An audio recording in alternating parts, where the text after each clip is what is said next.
Hello and welcome to Never Mind the Bar Charts with myself, Mark Pack. This time I'm delighted to welcome back to the show Rob Blackie. Now, Rob's been on this podcast before talking about political messaging, but this time we're going to be talking about some political adverts aimed at Russians that Rob is involved with at the moment. Before we get into the details of that, Rob, maybe a quick recap for listeners as to what your background is might be useful. My political background is that I have spent about 20 years of being active in the party, originally working for the party in the Charles Kennedy era as a member of staff, heavily involved in our general election manifestos for 2001 and 2005, right at the centre of policy and communications. And then for the last 10 years, I have been a candidate intermittently for the London Assembly, very nearly getting elected last year. So I sort of know the London political scene quite well. In my professional life, I've spent most of the last 20 years thinking about using the internet to campaign in a smart way to change the world with all sorts of people. These days, I mainly work in the biotech world. So I helped a client yesterday announce a collaboration to make a new vaccine for shingles. A client who are also planning to develop a new COVID vaccine to help vaccinate people in Africa. But what I also do as part of that is try and find innovative ways to campaign. And that's really where this campaign came from. And I think all of us have been horrified by the news from Ukraine and been thinking, what can we do? How can we help? Whether that's donations, whether that's people signing up to welcome Ukrainian refugees to the UK, looking for things to do. You've spotted an opportunity for your sort of online advertising expertise, haven't you?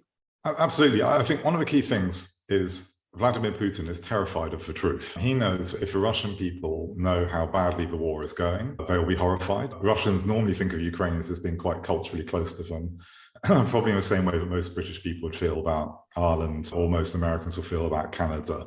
In other words, they don't hate the country, they actually think that it's being a sort of friendly neighbour. So That Britain-Ireland comparison is actually probably the best, isn't it? Because I think there's a sort of slight condescension of Russian attitude, at least amongst many Russian politicians towards Ukraine, which I'm sure many Irish people often feel about British politicians. I think that's often, I'm sure, going to be true when you're a large country next to a small country. It's very easy to be patronising and you have to work hard not to be. And I think people forget there are huge numbers of conscripts in the Russian army.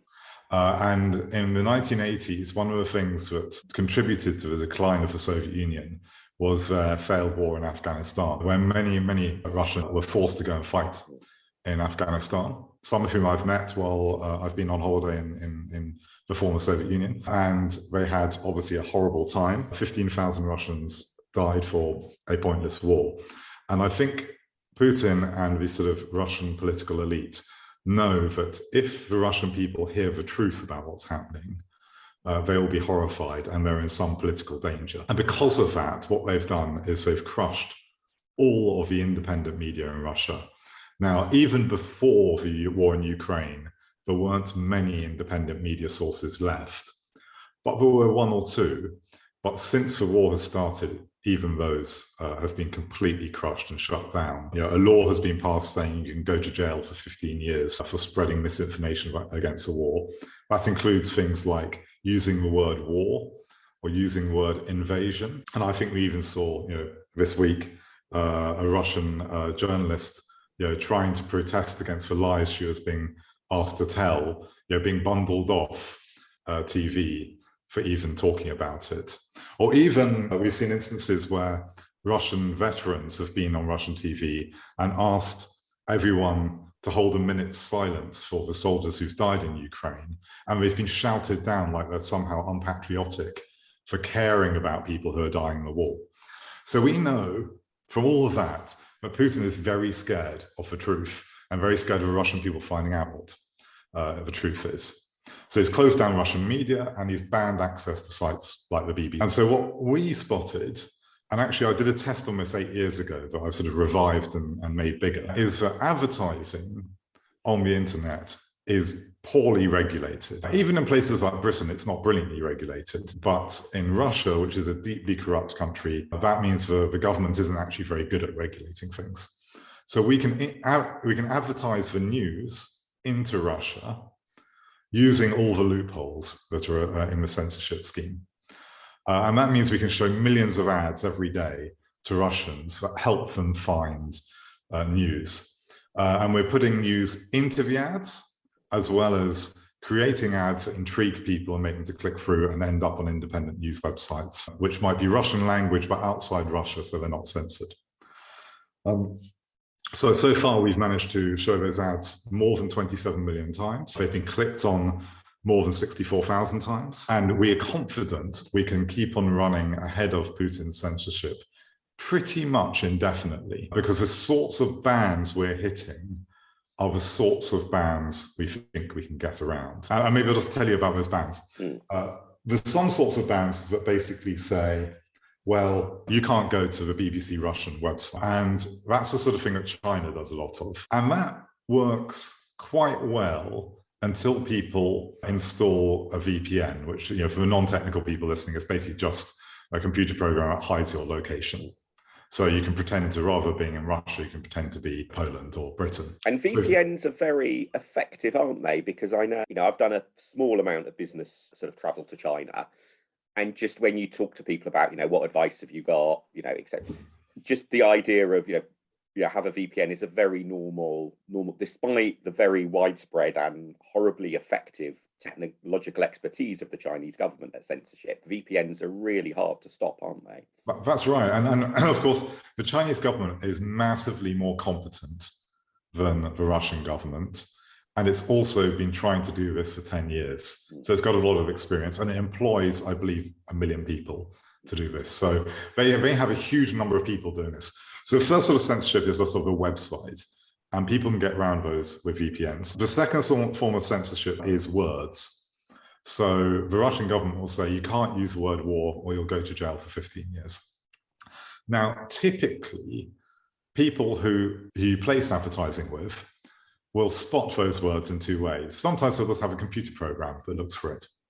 So in my day job, I recently was helping a client to make these COVID vaccines, or are planning to make these COVID vaccines, to advertise their work on LinkedIn to people who might be interested in it, mainly sort of people they might recruit. And LinkedIn's computers saw the word COVID vaccine, or a phrase COVID vaccine, and decided it must be misinformation and banned our ads. Now, that reminds me of a fantastic problem I once had when working at LibDem HQ, trying to run some online ads for a candidate whose surname was the same as an American brand of medicine. And it ran into exactly the same problem, that in this case, Google's algorithms thought the adverts must be illegal medical advertising. That's right. And of course, with Google and LinkedIn, the way you get around that, there are two ways around it. The way that you and I would probably do most of the time is we would appeal it, and it would get sent to a human somewhere who would review it and decide it's okay. But the other way around it, of course, is you can change the words. So you can say, our special new medicine protects you from COVID. Or you can say all sorts of things. You can use different words to describe the same thing.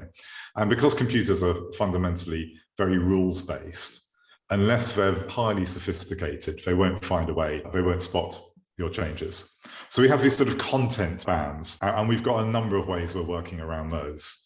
And then you might have what you call account-based bans, which is you consistently bend or break the rules as an advertiser, and the people you're placing advertising with ban. And as you can imagine, there are ways around those as well. And I think all three of those types of bans are problems for us, but all three of them we're managing to get around quite successfully at the moment. And I guess in a way that, even in a world where there is much better regulation, and also regulation that is being done for good, it's still really hard to get that right. A good example is the money-saving experts guy in Britain, who is forever angry at social media companies for failing to ban ads that falsely use his image and his name to claim that he's endorsed some dodgy product. And actually, I'm sure there's quite a range of views amongst listeners, for example, about what they think of Facebook. But clearly, Facebook, are not wanting scam ads to proliferate, but they find it very difficult to actually properly crack down on them. And that's with lots of really good people and huge budgets, and the willing cooperation of the government, the victims. So I can see why the Russian government's efforts leave quite a lot of loopholes to exploit, but presumably this is nonetheless still quite a difficult thing to do. So it might be worth just you've sort of used the word "we" a bit, so listeners might be wondering who else is sort of behind this clever operation. Well, so the first thing to say is we're quite careful about the identities of people working on this, some of whom have good reason to be scared of the Russian government. Others, it's more they would rather reduce the chances that a computer gets hacked at some point in the future. So on the whole, only about 3 of us are actually in the public domain as working on it, but actually we've got more than 30 volunteers who are directly working on the campaign. And then once they pull in their friends and colleagues and people like that, I suspect it's probably closer to 60 people are doing something sometimes on the campaign. Yeah. So it's become in 2 weeks a mid-sized advertising agency, obviously with some slightly less central control than you'd normally have in an agency like that. So we have one set of people whose entire job is to crack new ways of getting the ads out. So those, stereotypically the pointy-headed guys who know how the ad platforms work, do this for a living. And of course, this is wonderful for them because normally they'd be constrained by ethics and not wanting to get banned forever. But because these are all platforms they probably wouldn't normally be using, or they can do it in some way that doesn't associate with them, they can get to do all sorts of naughty things they wouldn't normally do. And I guess there is, frankly, it's a little bit of a badge of pride if you're banned by the Russian government in some way at the moment, isn't it? Exactly. And so you've got these people who are getting those ads up and running the whole time. And then there's a team of people who then make the ads to make them as good as possible. So that's people who make videos, designers, writers, Russian speakers, because of course we need to have good Russian. I only have a C in GCSE Russian from 1989. So I think I'm completely incompetent in this, but we have obviously plenty of Russian speakers. And we also, of course, have people who are experts from the region to give us cultural context and to give us ideas on which messages will be most effective. And we also have some fantastic help from Ukrainian marketers. So there are a variety of Ukrainian marketers, many of whom are working on Zoom from bunkers in places like Kyiv, who are doing a big marketing campaign for the Ukrainian cause. But a lot of the content they produce, we can use for our content, or we can reuse for our content. Do you have a sense of what works at actually making people trust the content they see? Because one thing that has struck me is how very lopsided my own social media feeds are at the moment. And in a way, you would expect that to be the case. But when I've then deliberately gone out of the way to try to find out, well, I wonder what is the Russia Today version of this? What is the other story that, say, Russians might be hearing? It's really hard to find, which is interesting in terms of how quickly the Russian reputation for being this amazing online misinformation machine has crumbled. But I can imagine if I was to be on the receiving end of a Russian equivalent of the sorts of ads you're doing, I might look at them and I might click through them out of curiosity, but I would be very strongly predisposed just not to believe whatever it is. And presumably there's a reverse problem for, why should a Russian believe one of these ads? Yeah, I guess there's 2 answers to that. One of which is on sort of standard metrics of when people see a video ad, do they watch all of it? When they see a sort of static ad, do they click on it? Those metrics are very strong, which is a good indicator that people find our content at least intriguing. Because we obviously then send them to third-party sites, we can't really see what they do, but we can hope that it's effective. I guess the secondary thing is, one of the things we can work out is, what is Putin most scared of from what he's banning, but also the messages Russian state media are putting out. And I think the key one that is actually where I have hope is they're trying to minimize the scale of this war. And therefore, the gap between the reality of this, something that's actually enormous scale, whether or not it's number of Russian tanks blown up or number of Russian soldiers killed, or even just the number of demonstrations by Ukrainians in occupied towns, against Russian occupiers. The gap between that and what people are seeing in Russia is huge. And so our hope is, firstly, when people see the ad, that might have a small impact on them. Secondly, if they go through to an independent news source, that might have more of an impact on them. But by sending them to independent news sources, we're also hoping that in time, they will repeatedly see this news. They will build a habit of going, well, I can see the Putin side of this argument, let me see the other side, and maybe check that every day. And if that habit happens, then that might change their mind over time or weaken their strength of resolve. It might make them more open to hearing from their Ukrainian friends and relatives and more likely to believe. So that's what our hope is there. And of course, it's basically impossible to quantify what the scale of Russian opposition is even right now, because in a country like Russia, if an opinion pollster rings you up and says, I would like to know what you think about war in Ukraine, and there's a 15-year prison sentence for saying the word war, well, you're definitely not going to say, I'm completely against it, this is a terrible war, even in private, because there's a risk that somebody might come around and knock on your door and arrest you. And so we don't really know the scale of opposition. All we can do is try and strengthen it. And so to some degree, we have to work in the dark there. But what we can do is we can calibrate our content to what Putin's trying to ban. And the key thing he's trying to ban is an understanding of how large scale this is and how unsuccessful they are.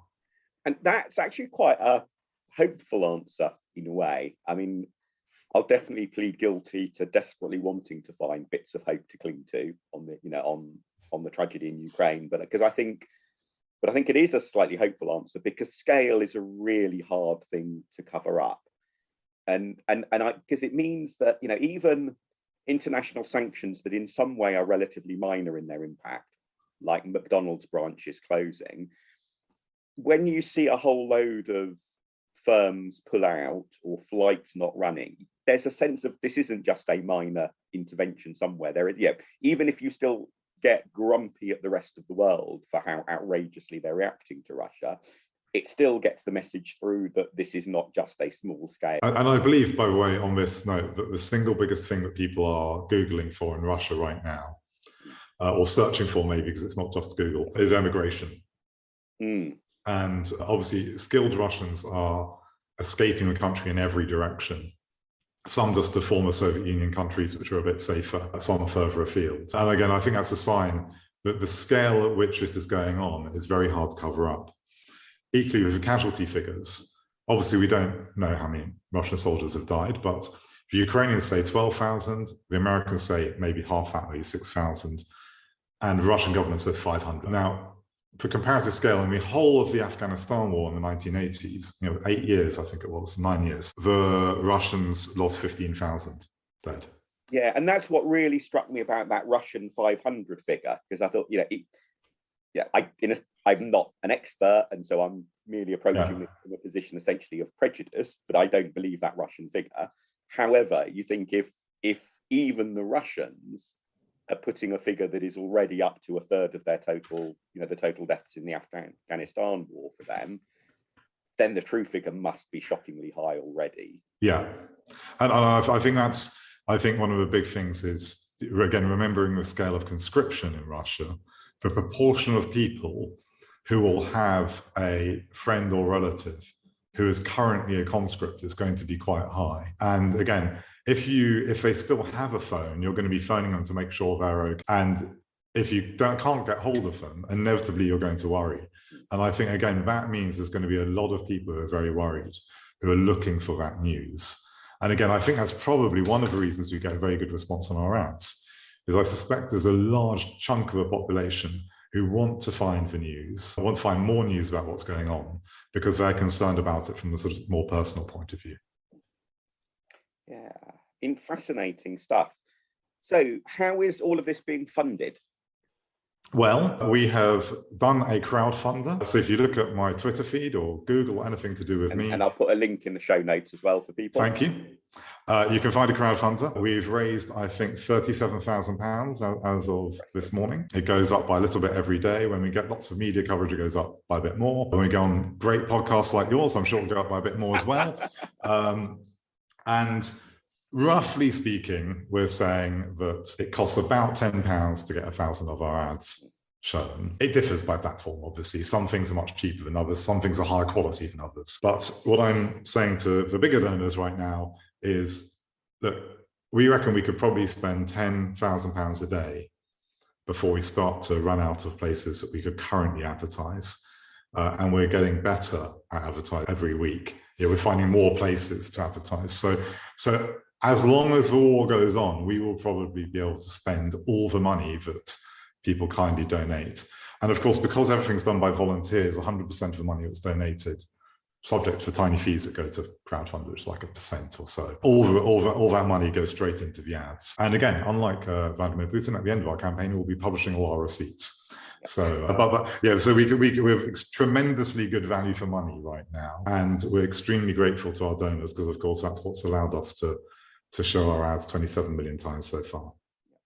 And I'm sure an awful lot of what you've learned about what works and what doesn't work has to necessarily stay secret, at least for a good while. But is there anything that you are able to talk about that's particularly struck you about what sort of is or isn't working with the ad? I guess in terms of what is working, there is a hunger to know what's going on. And so therefore, almost anything we've done so far has had a good response. And honestly, I don't think we've had anything that isn't working so far. It's just that some things are more expensive than others. So of course, some platforms, we can shove a number of adverts down every day, and when we just get to a maximum, we can shove them down, and therefore we have to find another platform to get to more people on that day. So really, actually, everything's working extraordinarily well in the circumstances, despite the fact that every day we hit extra bans. So every morning I wake up and I check my email, and there are emails from various places saying, this ad has been banned, this account has been suspended, whatever. And I was just, before I did this call, I was screenshotting them for the future, so that after the campaign, I could show quite how many times we had managed to get banned over campaign in how many different ways. There will, I'm sure, be some interesting lessons for much more benign versions of internet advertising regulation and so on that you draw from all of this. It'll be fascinating to talk to you when, hopefully this is all over, about actually what the lessons are, how we should, for example, better crack down on those scam ads. Absolutely. Money saving expert in Britain, because I suspect a lot of the skills that you and your team have been learning through this, sadly, are ones that the scam in Britain are already familiar with. Yes, I'm afraid so. Of course, some of the best people we've had advising us are people who have worked in tricky industries and have watched their less ethical competitors do things that are basically scams or similar, and therefore they've picked up all sorts of techniques that you could use when you're not restrained by the usual constraints. It must be, in a strange sense, actually quite enjoyable, I can imagine, for those people of sort of having been frustrated a bit about being up against rivals using those sorts of tactics over the years, and now finally being able to sort of use those tactics for good themselves. Absolutely, they're definitely gamekeepers turned poachers for this sort of campaign. Excellent. Well, I will include the link in the show notes to the crowdfunder, so hopefully listeners can help fund those poachers turned gamekeepers to do even more good stuff. As I think you said, Rob, it's really hard to judge exactly what the overall impact is, but it feels like we're in a world where we just all have to try to do what we can. And if some of it works, brilliant. If some of it doesn't work, well, at least we tried. And if listeners donate to a range of different things, hopefully some of them will be really effective. All of them will be attempting to do the right thing. And we can only hope that helps bring a speedier and less bloody end to what's happening in Ukraine at the moment. So thank you hugely for your time, Rob. Please do pass on my thanks to all of your volunteers. I will do.